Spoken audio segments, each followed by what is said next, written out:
Magsisimula ang kwento ng ika-20 chapter ng solo leveling sa loob ng dungeon na pinasok nitong ating bida at ng mga party ni Dongsuk.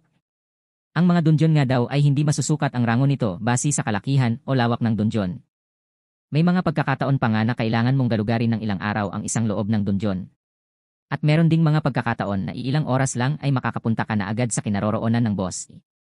Dito nga sa loob ng dungeon na kinabibilangan ng ating bida ngayon ay walang masyadong nagaganap na sagupan sa mga magic beasts, kaya mas mahaba pa ang oras ng paglalakad nila kumpara sa pakikipaglaban. Ang trabaho nga lang ng ating bida dito ang magbibit ng mga kagamitan ng mga kasamahan.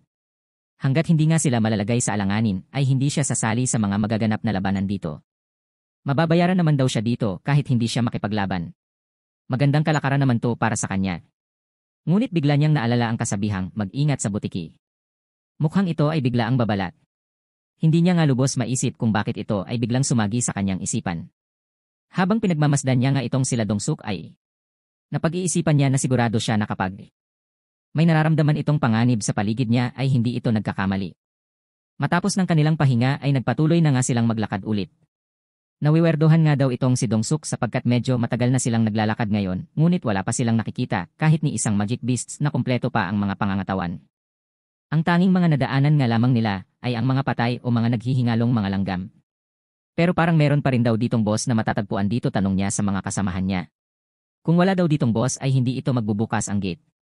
Mukha ngang may napansin itong si Dongsuk at tinawag itong si Kyuhan upang ilawan ito. Nagtataka naman itong si Kyuhan sa pinapagawa sa kanya ni Dongsuk. Dito nga ay nagulantang sila sa kanilang mga nakita dito. Makikita ang mga gagambang halimaw na nabitag at nababalutan ng mga sapot sa loob ng isang kuweba. Mukhang ang sobrang haba ng kuwebang ito na ganito ang kalagayan. Ito na nga daw ang kuta ng boss. Pinaghanda na nga ni Dongsuk ang kanyang mga kasamahan. Pinasok na nga nila ang kuwebang ito ay nagulat nga itong kasamahan nilang isa. Dito ay nagulat at namangha sila sa kanilang nasaksihan. Nandito pala ang napakaraming mana crystals. Sa sobrang dami nito ay napatanong ang isa kung magkano daw kaya ang presyo nito. At tuwang-tuwa naman nilang sinabi na naka-jackpot sila dito. Mukha nga daw mas mababa nga lang ang mana na tinataglay nito kumpara sa mga bato ng essence na nakuha nila sa mga magic beasts at mukhang basura ang mga ito, ngunit sa sobrang dami ng mga ito ay siguradong mabebenta ito ng mas higit pa sa mga bato ng essence. Base nga sa hula nitong si Kyuhan ay mukhang nagkakahalag ito ng mahigit pa sa bilyon won. Pang-aasar pa nga nitong isa na mukhang mainggit ang nakakabatang kapatid nitong si Dongsuk sa kanaya. Pinagsabihan naman nitong si Kyuhan ang hunter at sinabing wag banggitin ito lalo na sa mga ganitong sitwasyon. Sa isipan nitong si Dongsuk ay sinabi niya na Huang Dongsuo. Tingnan mo ito, hindi ka laging tama. Naalala nito ang kapatid na si Dongsuo na trinato siya na para basura simula nang naging mataas ang ranggo nito. At galit ito kung bakit pinagtaksilan ng kanyang kapatid ang sarili nitong bansa at lumipat sa Estados Unidos para lang sa pera.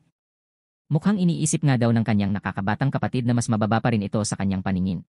Kahit na nga daw trinatrato ito bilang isang VIP doon. Alam niya na nakikita nitong si Dongsuk na mahina ang tingin ng kanyang kapatid sa kanya, ngunit magbabago na nga daw ang lahat ngayon. Dahil sa oportunidad na ito ay lalago na ang kanyang strike squad.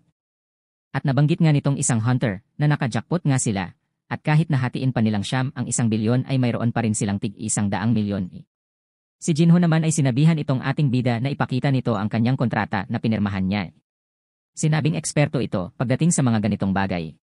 Biglang kinuha nito ang atensyon ng lahat para tanungin itong mga kasamahan niya. Ipinakita ni kay Mr. Huang ang kontrata ng ating bidang si Jinwoo. Ipinapaliwanag nito na ang tanging nakalagay lamang dito ay ang tungkol sa paghahati tungkol sa mga bato ng essence at walang nakatala dito tungkol sa paghahati ng ibang bagay kung paano ito paghahatian. Humihingi ito ng paliwanag ukol dito kung bakit ito hindi nabanggit sa kasunduan. Sinabing hindi ba daw dapat paghatian nilang 10 ang mga mana kristal at hindi nilang 9 lamang. Mukhang medyo nag-iba ang aura nitong si Dongsuk dahil dito, ngunit ngumiti par ito at sinabing. Siyempre, kailangan nga daw nilang paghatian ito ng tama. At alam niya na nga daw ito. Ngunit bago nga daw ito ay mayroon pa silang dapat gawin. Makikita na nga dito ang isang malaking halimaw na nakakatakot ang pagmumukha dito. At isa pala itong higanteng gagamba na makikita na nasa itaas lang nila. Tugon nga ni Jinho dito ay ang dungeon boss.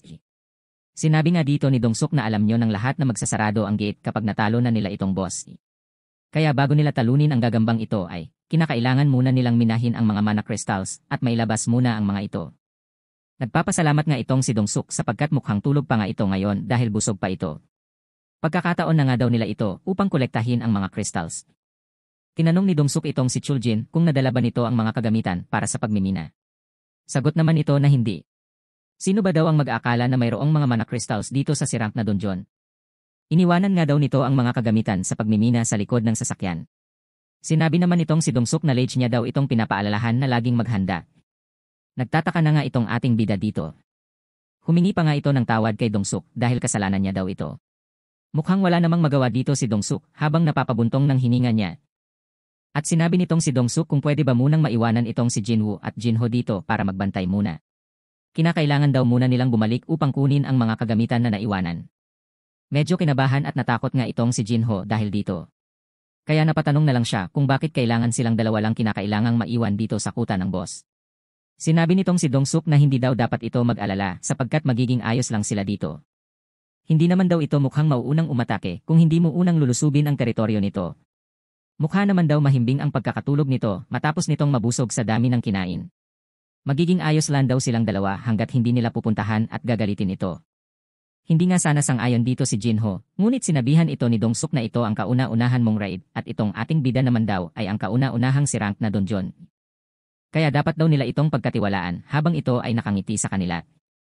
Ngunit makikita sa pagmumukha ni Jinho dito na ito ang mukhang naguguluhan sa pangyayari at kinakabahan habang itong ating bida naman ay wala naman masyadong pag-aalala. Sinabi nga nitong si Dongsuk na wala naman daw itong problema sapagkat hindi nga ito nagigising kahit pa nag-uusap sila ng malakas ay hindi ito nagigising. Mayroon din daw siyang kailangang sabihin sa iba kaya kinakailangan niyang sumama sa mga ito at maninigarilyo din daw siya habang kasama ang mga ito. At nagpaalam na nga ito at babalik na lang daw sila.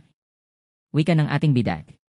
Ayon nga sa mga tuntunin ay kailangan merong 10 katao upang maglakbay sa sirang na gate. At meron nga daw 8 miyembro ang strike squad maliban sa kanilang dalawa ni Jinho.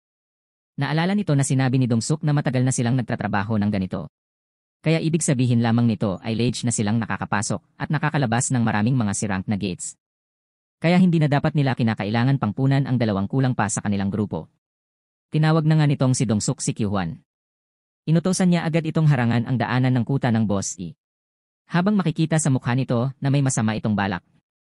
Mukhang naunawa naman agad nitong si Kyuhwan ang ibig nitong sabihin at nagbigay din ito ng impresyon ng may masamang balak. Nabigla na nga lang itong si Jinho at ating bida sa kanilang narinig sa lagusan. Parang mayroon malakas na tunog at puwersang nanggaling sa lagusan. At narinig na nga dito ang napakalakas na pagsabog galing sa lagusan. Dito ay napasigaw na lang sa gulat at takot itong si Jinho. At nagsimula na ngang maglaglagan ang mga malalaking bato sa lagusan at maharangan ito. At naisip na nga lang nitong ating bida na si Jinwoo na tama nga daw ang kanyang hinala. Na sila ang mga tinatawag na mga butiki.